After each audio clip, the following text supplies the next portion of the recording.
Hello and welcome to livealittlehigher.com.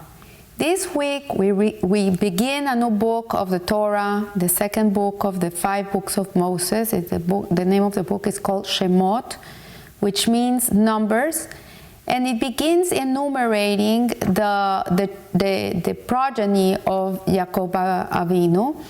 And we know that the Yaakov and his sons have already passed away. It's been 80 years. And it starts saying that there's a new Pharaoh. So Rashi explains that it's not that it's a new Pharaoh, that it's actually the same Pharaoh, but that he forgot about Yosef. And this is when the ordeal of the Jewish people begin in the land of Mitzrayim, in Egypt, when from being this incredible family that was like royalty, that they were treated like royalty in Egypt, suddenly they make them slaves. And they're slaves in Egypt for 210 years of brutal labor, where nothing that has happened to the Jewish people since then can compare to what happened to the Jewish people in the times of Egypt for 210 years. And there's a very interesting passage that happens in this parasha of Shemot, when the Jewish people, the time of being redeemed is gonna start. And there's a very, very strange passage that we see towards the middle of the parasha, in which Moshe is tending to the flock of his father-in-law Yitro in the land of Midian, and suddenly he's walking, and this bush starts talking to him, like there's a voice coming out of a burning bush, and this it's a bush that it never consumes itself. It keeps burning and burning and burning, and this voice comes out of this bush, and it says to Moshe, this bush, the voice that's coming out of the bush, which is obviously the voice of God, it's telling him that it's time to redeem the Jewish people, that this is a time to bring the Jewish people out of Egypt, that the time has come to end this exile, and that it's Moshe Rabbeinu, that the one that has been chosen to be their redeemer. So Moshe is very worried about this. He's talking to this voice inside of the bush, and he tells him okay, I'm gonna come back to Egypt, and I'm gonna tell them it's time to go, it's time to leave this place, and it's time to go and receive a Torah and go to the promised land, and nobody's gonna believe me, they're gonna laugh. How can I prove to them that this is true? So it says in Shemot that he said to God, but they won't believe me and they won't listen to my voice, for they will say that God did not appear to you. So God gives Moshe Rabbeinu 3 signs that are like a miraculous signs for him to come and show Pharaoh and the Jewish people that he's talking for real, that he's not just like how do you call it? A person that is making believe something that is not real, and that this is real. And so he gives Moshe, he provides him with 3 signs, miracles that he could perform before the people, so he could convince them that he was for real. So the first sign was a stick that Moshe would throw to the ground. This stick he would throw to the ground, and the stick would become a snake. It would become a serpent. And when he grasped the stick again from one of the ends, then it became a stick again. When he performed this miracle in front of the sorcerers of Pharaoh, they laughed, and they knew witchcraft. They could also do this. So it really didn't impress them. And then Moshe had his hand and he put it in his bosom, and then the hand became white, like if he had leprosy. And then he would put it back in, and then the hand would be healed. And the third sign that he gave him was that Moshe was to take some of the water of the Nile River take it out of the river, and this water would become blood. So before analyzing these signs in depth, Shem Mishmuel gives us a fascinating explanation of this situation that happened in this parasha. And he says that we should consider for a moment why the Klal Israel, why the people of Israel needed to be convinced that Moshe Rabbeinu was a redeemer. Why did they need to be convinced of his authenticity? Why couldn't they simply believe? Why couldn't they just say, okay, why don't we believe, like blindly? We know that when he was born, Moshe Rabbeinu was born at the 7 months of pregnancy of his mother Yocheved, and the Midrash says that it was a huge light. When he came into the world, she had to hide him because they were throwing the baby boys into the Nile River. They were killing the boys. She had to hide him for 2 months, but there was light coming out of the house, and this light came with him. So everybody knew he was a special person. He ended becoming the adopted son of Batia, the daughter of Pharaoh. He grew as a prince in the palace, and everybody knew he was a special person. So why did he need to convince them? Why couldn't they simply believe that he was the Redeemer, the Mashiach of the moment, without this proof? And we may first of all rule out the possibility that the Klal Israel doubted that God had the power to redeem them from this oppression that they were going through. And so they needed signs to prove that God was going to really take them out. So this is really not an answer. Really, the Shem Mishmuel says this is ridiculous. The Jewish people in Egypt would never think this way because they came from Abraham, Isaac, and Yaakov, and I had tradition from their forefathers and stories of how they lived miraculous lives and miracles happened to them all the time. So this was not even a question. So they really did not feel ready for redemption. And this was the real reason why for them it would have been hard to accept that Moshe Rabbeinu came to tell them that it was time to go home. So the Shem Mishmuel says that to be able to appreciate the underlying function of the Egyptian exile, we must go back into human history to 3 generations that came before Moshe, before Abraham, and these 3 generations had personified three capital sins. So one of the first generation was a generation of Enoch. Enoch was a very holy man. He was actually the great-grandfather of Noah, the great-great-great-great-grandson of Adam HaRishon. He was the father of Metuhalech. He was a very holy person, very connected to Hashem. There's more. There's a book called the Book of Enoch. And it says that there were 2 people that never died, that Hashem just took them up without dying.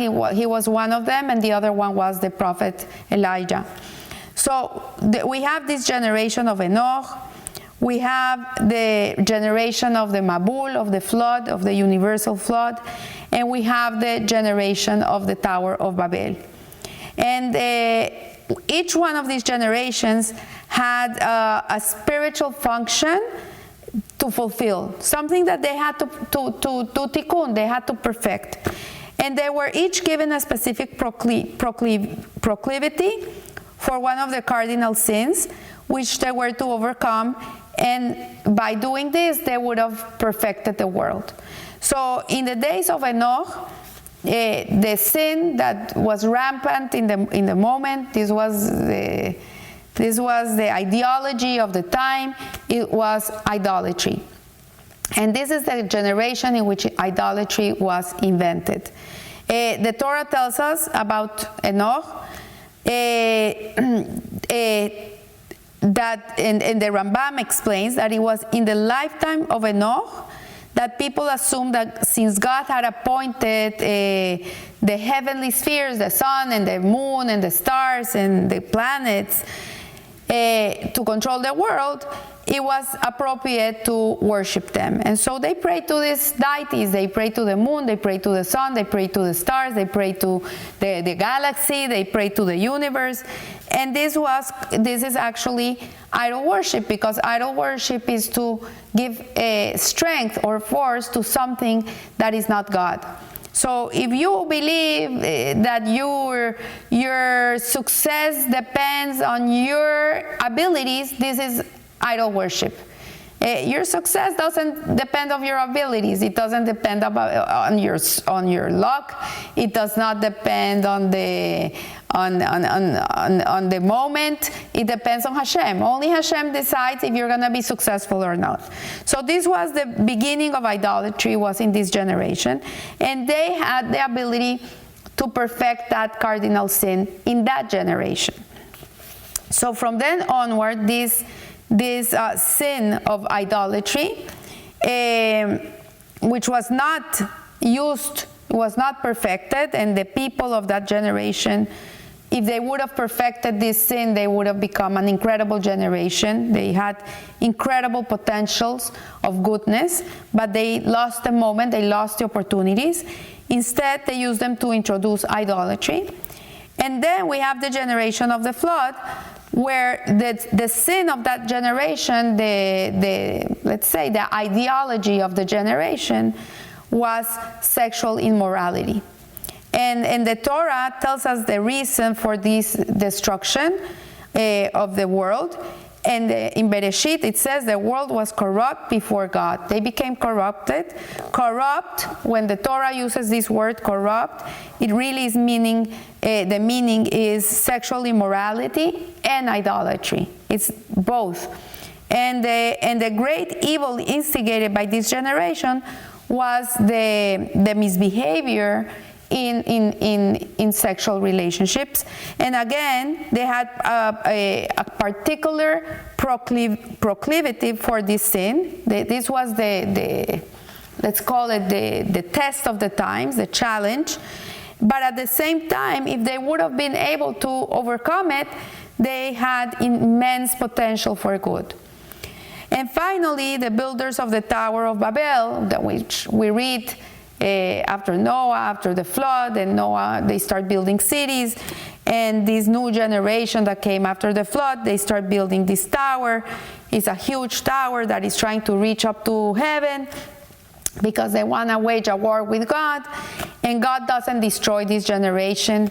He lets them continue living. What he does is that he makes them confused with their languages. Before this, they all used to speak the same language, Lashon HaKodesh, Hebrew, ancient Hebrew.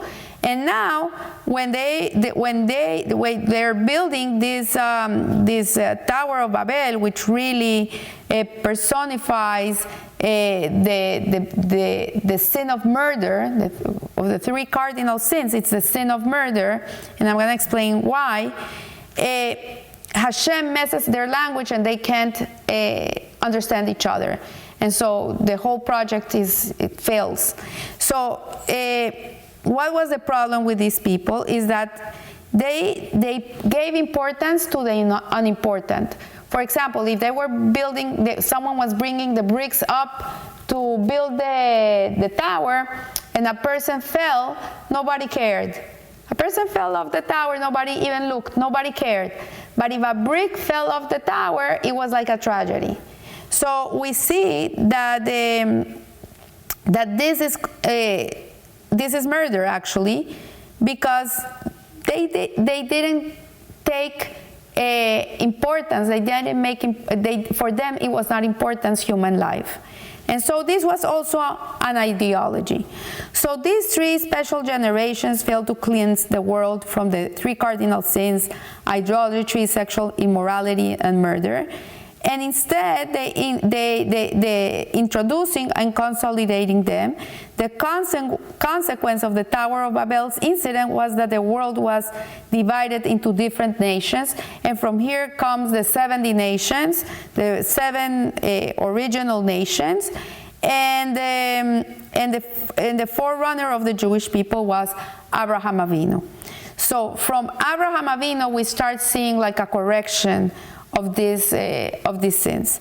So the Jews were to be the torchbearers, really were the lamplighters of morality in the world. This is our job. This is our let's say our mission in the world, is to live a moral, decent life with a belief in one God and only God. There's nothing separate from Hashem. We don't believe in anything other than God.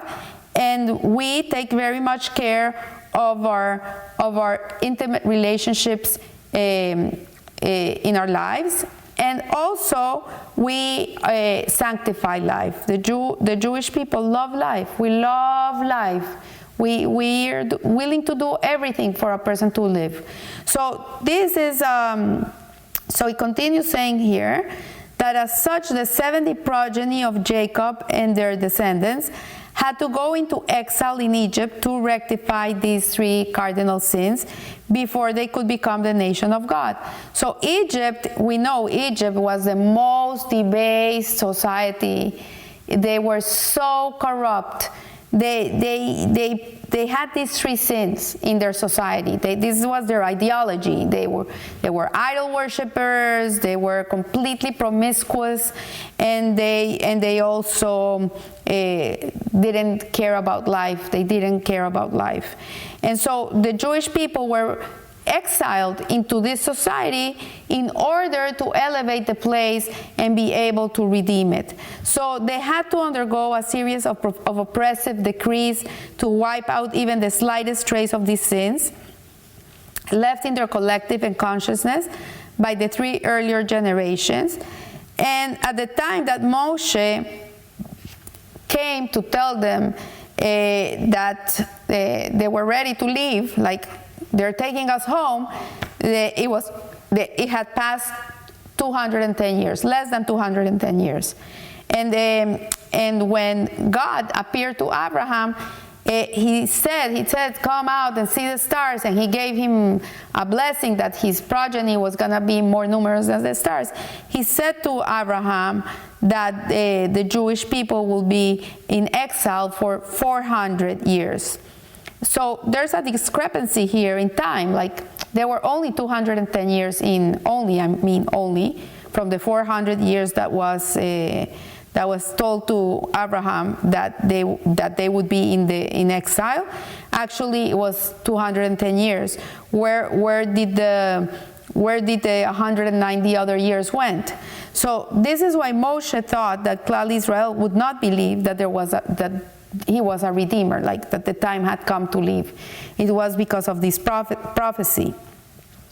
Because they knew that they needed 400 years of slavery to achieve a complete rectification for these 3 sins, and the 400 years hadn't passed.